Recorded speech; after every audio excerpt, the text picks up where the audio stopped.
आज हमारा देश बहुत बड़ी बड़ी समस्याओं से जूझ रहा है। आज भारत में महंगाई अपनी चरम पर है। आज भारत में पेट्रोल डीजल का दाम अपनी चरम पर है। आज भारत में डॉलर का रेट ऐतिहासिक रूप से चरम पर है। बेरोजगारी चरम पर है। आज हमारे देश में बच्चों के पास स्कूल नहीं है। देश के अलग अलग हिस्सों में अस्पताल नहीं है।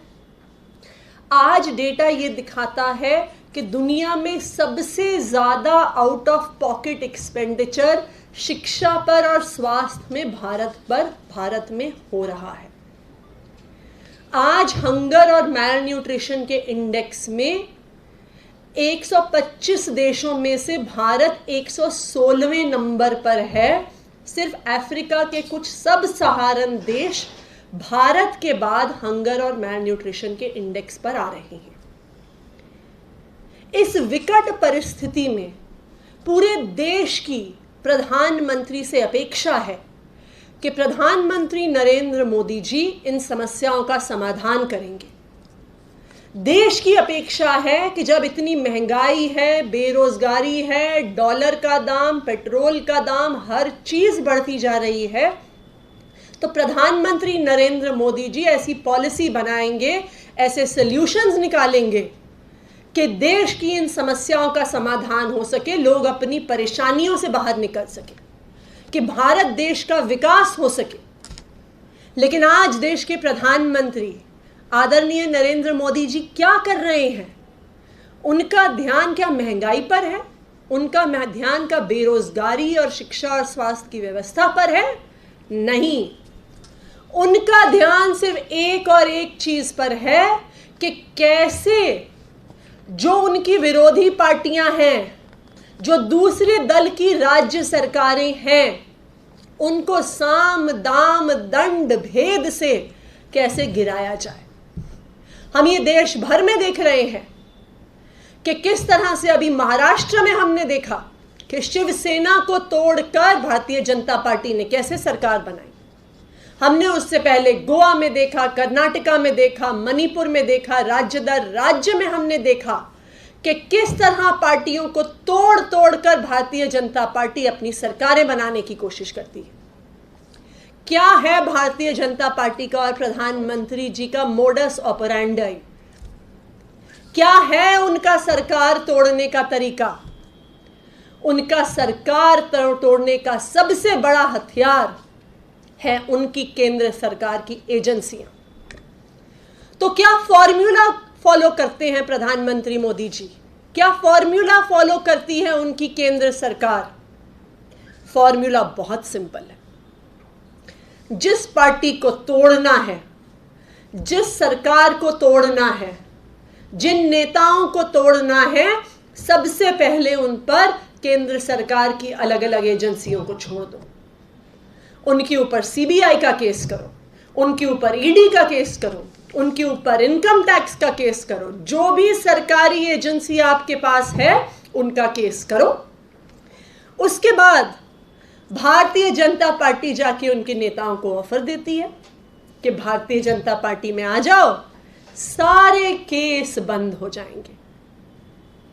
तो एक तरफ धमकाया जाता है और दूसरी तरफ लुभाने का प्रयास किया जाता है।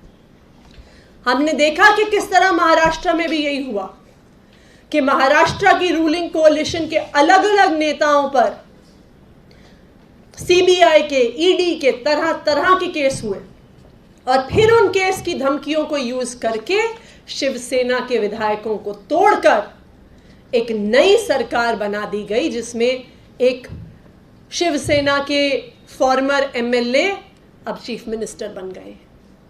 दिल्ली में भी आज यही करने की कोशिश करी जा रही है।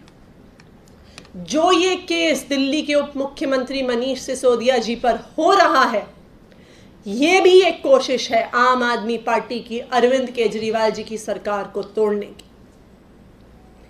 मनीष सिसोदिया जी पर सीबीआई का केस होता है, 14 घंटे की रेड होती है। उस रेड में कुछ नहीं मिलता, लेकिन फिर भी अगले दिन खबर प्लांट हो जाती है कि अब जैसे सीबीआई ने एफआईआर करी है, अब ईडी को केस दिया जाएगा और ईडी का भी केस चालू होगा।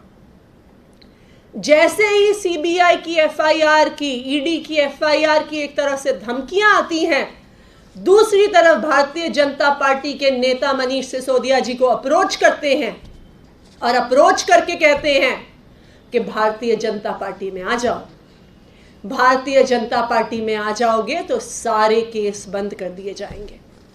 और ना सिर्फ इतना, मनीष सिसोदिया जी को ऑफर दिया जाता है कि जिस तरह से महाराष्ट्र में हमने शिवसेना के ही एक ब्रेकअवे एमएलए को मुख्यमंत्री बना दिया, तुम भारतीय जनता पार्टी में आ जाओ, अपने साथ एमएलए लेकर आ जाओ, हम तुम्हें दिल्ली का मुख्यमंत्री बना देंगे।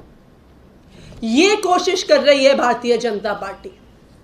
लेकिन मैं भारतीय जनता पार्टी से कहना चाहूंगी कि आम आदमी पार्टी एक कट्टर ईमानदार पार्टी है। आप बाकी एमएलएज को, एमपीज को, नेताओं को, पार्टियों को क्यों तोड़ पाए? क्योंकि शायद उन्होंने भ्रष्टाचार किया होगा, शायद उन्होंने पैसा खाया होगा, इसलिए वो आपकी ईडी की एफआईआर, सीबीआई की एफआईआर और इन एजेंसी की धमकियों से डर गए और आपकी पार्टी में आके शामिल हो गए। लेकिन आम आदमी पार्टी और उसके नेता कट्टर ईमानदार हैं।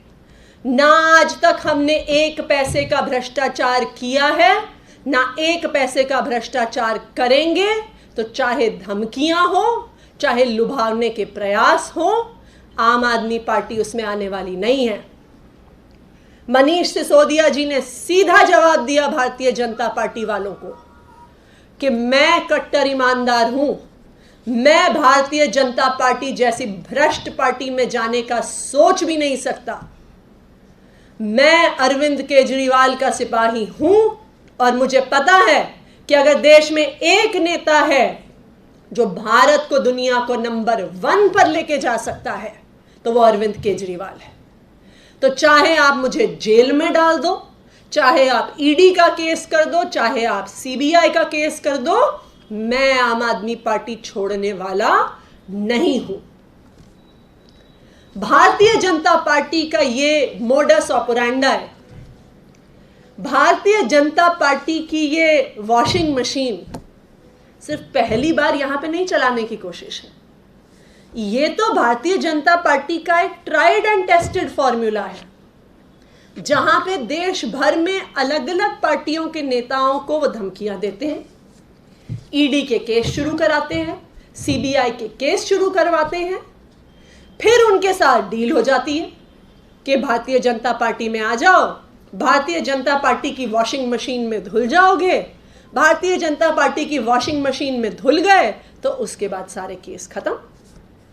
इसका सबसे बड़ा एग्जाम्पल आसाम के मुख्यमंत्री हेमंत बिस्वा शर्मा है, जिन पर 2010 के वाटर स्कैम का केस चल रहा था। उन्होंने भारतीय जनता पार्टी को 2015 में ज्वाइन किया।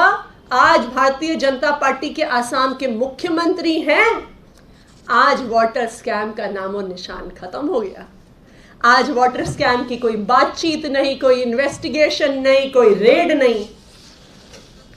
बेल्लारी के रेड्डी ब्रदर्स, जिनका नाम पूरे देश की हेडलाइन में छाया रहता था, जिनके 2006 से 2011 के 16,500 करोड़ के स्कैम सामने आए, सीबीआई उनके पास तो कभी नहीं गई, क्योंकि वो भारतीय जनता पार्टी से शुरू से जुड़े हुए हैं।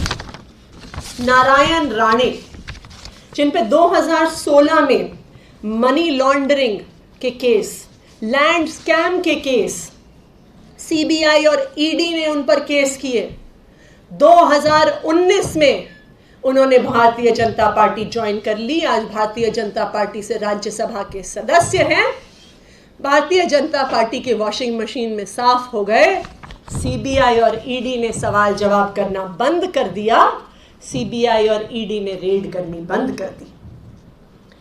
बीजे पांडा, जिन पर मनी लॉन्ड्रिंग के और violation of foreign exchange management act के केस हुए फरवरी 2019 में, जैसे ही केस हुए तुरंत उनके पास ऑफर आया भारतीय जनता पार्टी ज्वाइन करने का। 2019 में उन्होंने भारतीय जनता पार्टी ज्वाइन कर ली। भारतीय जनता पार्टी की वॉशिंग मशीन में साफ हो गए। सीबीआई और ईडी ने केस बंद कर दिए। सबसे फेमस शुवेंदु अधिकारी, जो भारतीय जनता पार्टी के अनुसार पश्चिम बंगाल में होने वाले भ्रष्टाचार की पराकाष्ठा थे। शारदा स्कैम के नाम पर तो भारतीय जनता पार्टी ने कई चुनाव लड़ डाले बंगाल में। 2020 में शुवेंदु अधिकारी जी को भी ऑफर जाता है कि आ जाइए, भारतीय जनता पार्टी के वॉशिंग मशीन में साफ हो जाइए। शुवेंदु अधिकारी जो भ्रष्टाचार की पराकाष्ठा माने जाते थे भारतीय जनता पार्टी के अनुसार, ज्वाइन करते हैं भारतीय जनता पार्टी और आज भारतीय जनता पार्टी के लीडर ऑफ ऑपोजिशन हैं। ये लिस्ट चलती जा सकती है। हमारे पास ऐसी दर्जनों नेताओं की लिस्ट है जिन्होंने भारतीय जनता पार्टी ज्वाइन कर ली। अब कुछ भारतीय जनता पार्टी के खास ऐसे नेता हैं जो कह भी देते हैं। महाराष्ट्र के एक एमएलए कांग्रेस से आए भारतीय जनता पार्टी में, नारायण पाटिल, पब्लिक में आके कह देते हैं कि जी जब भारतीय जनता पार्टी में आ गया हूं तो चैन की नींद सो पाता हूं, क्योंकि अब मुझे पता है कि मेरे ऊपर कोई भी इंक्वायरी होने वाली नहीं है। तो यही कोशिश जो भारतीय जनता पार्टी ने अपनी वॉशिंग मशीन फॉर्मूले से देश भर में करी है, महाराष्ट्र में करी है, उड़ीसा में करी है, पश्चिम बंगाल में करी है, मध्य प्रदेश में करी है, आज भारतीय जनता पार्टी उसे दिल्ली में भी करने की कोशिश कर रही है। लेकिन भारतीय जनता पार्टी और प्रधानमंत्री नरेंद्र मोदी जी याद रखें कि आम आदमी पार्टी एक कट्टर ईमानदार और कट्टर देशभक्त पार्टी है। आप हमें डरा लो, आप हमें धमका लो, आप हमें जेल भेज दो, हम आपकी धमकियों से डरने वाले नहीं हैं। हमें अपनी ईमानदारी पे भरोसा है। हम राजनीति में इस देश की सेवा के लिए आए हैं, ना तो हम आपकी धमकियों से डरने वाले हैं और ना ही आम आदमी पार्टी का कोई नेता आपके कितने भी लुभावने ऑफर हो, ना वो भारतीय जनता पार्टी में जाने वाले हैं। हम मरते दम तक इस देश की सेवा में आम आदमी पार्टी और अरविंद केजरीवाल के साथ लगे रहेंगे। धन्यवाद।